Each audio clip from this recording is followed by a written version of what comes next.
Tak ja si myslím, že do zápasu sme vstúpili výborne. Dali sme 2 rýchle góly. Tých prvých 30 minút zápasu naozaj v podstate sme hrali to, čo sme chceli hrať. Potom pre mňa nepochopiteľné uspokojenie. Možno ten smútok aj preto, lebo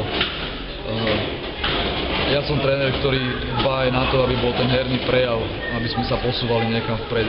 Dneska som naozaj som sklamaný, ale vážim si 3 body, vážim si víťazstvo, dúfam, že to tým chalanom pomôže do tej ďalšej práce, ale hovorím, tých 60 minút od tej 30. minúty sme nepochopiteľne prestali hrať a ten super v podstate bol zavretý, nemal nejaké extrémne príležitosti a zbytočne sme si skomplikovali zápas. Toto sa nám stalo presne posledné kolo s Hošalou, dneska sa to stalo znova a neviem, budeme to riešiť, samozrejme budeme na tom pracovať, ale s víťazstvom, alebo takto poviem, s víťazstvom a s bodmi som spokojný, určite nie som spokojný s predvedenou hrou 60 minút. V podstate sme už zahrali tretí zápas rovnako. Prvý polčas je vždy z našej strany taký nemaký, neslaný a v druhom chytáme zajaca za chvost. Tie zápasy mi ukázali zatiaľ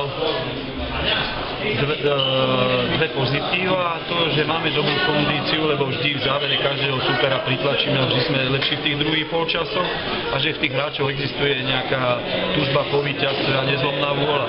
Bohužiaľ treba si otvorene priznať, že keď hráme zle, tak nehráme zle, pretože super je lepší, ale bojujeme sami so sebou.